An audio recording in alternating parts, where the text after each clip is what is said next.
देखो, मैं Pandit Deshpande, astrologer and vastu consultant. दक्षिणाभिमुख भवन, ऐसा भवन जिसके दक्षिण दिशा की ओर मार्ग हो, दक्षिणाभिमुख भवन कहलाता है।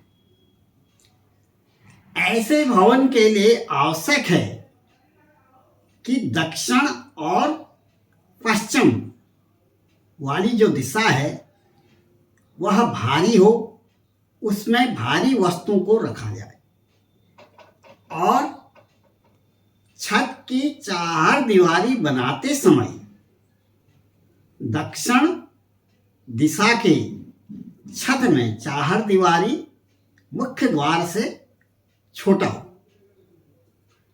पानी की निकासी सारे ईशान कोण में हो। ईशान कोण का मतलब पूरब और उत्तर का कोण।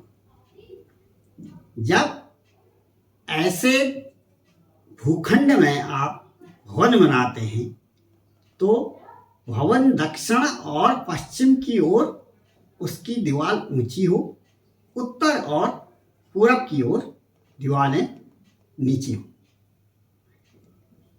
नलकूप, ट्यूबवेल ईशान कोण में ही हो, उत्तर पूरब की कोने में। पानी जो बारिश का पानी है, वर्षा का जल, वह भी उत्तर पूरब कोने पर ही जाना सही रहेगा।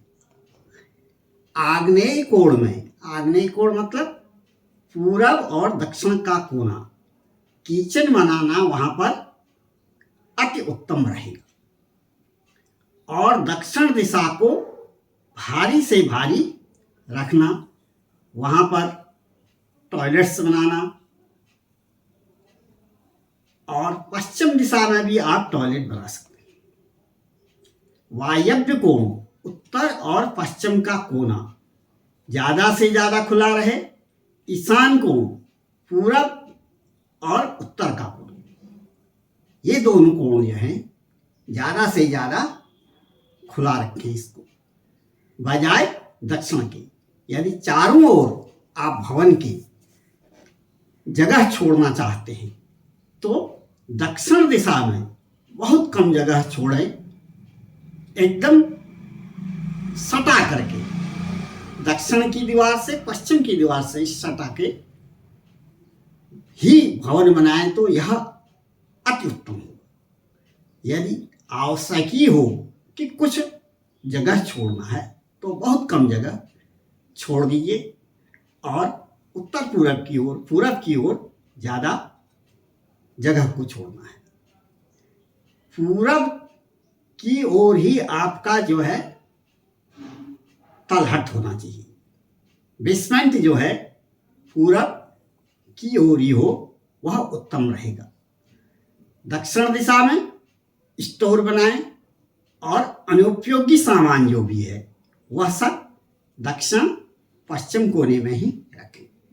घर के मुखिया का निवास स्थान भी आप दक्षिण पश्चिम में अर्थात नैऋत्य कोण में रखें। इसका द्वार जो है, मुख्य द्वार जो है, ऐसे भूखंड का दक्षिण दिशा की ओर ही होना उचित होगा। पानी का निकास हमेशा उत्तर और पूरब में ही होना चाहिए। घर में बच्चों का स्टडी रूम वायव्य कोण में हो या उत्तर दिशा में। उत्तर दिशा में सर्वोत्तम है। और मेहमानों का कमरा वायव्य कोण पश्चिम और उत्तर का कोण। पूजा रूम ईशान कोण, पूरब और उत्तर का कोना हो। ध्यान रखें कि ईशान कोण हमेशा साफ व सुथरा रहे, उसमें किसी भी प्रकार की कोई भी गंदगी न होने पाए, इसका विशेष ध्यान रखें। सीढ़ियों को दक्षिण दिशा में बनाएं और ध्यान रखें कि सीढ़ियों की और लैट्रिन बाथरूम की सफाई स्वयं करें अपने हाथ से, क्योंकि राहु का निवास स्थान सीढ़ियों में और लैट्रिन बाथरूम में रहता है। पूजा कक्ष में सुबह शाम दोनों समय में जो है दीपक प्रज्वलित करें, गीली धूप प्रज्वलित करें। और अच्छा होगा कि आप हफ्ते में एक बार मुख्य दरवाजे पर हल्दी से स्वास्तिक का चिन्ह बना दें और बृहस्पतिवार के दिन उसमें अपनी मध्यमा उंगली से हल्दी के छींटे मार दें। ऐसा करने से आपके घर में नकारात्मक ऊर्जा बिल्कुल नहीं रहने पाएगी।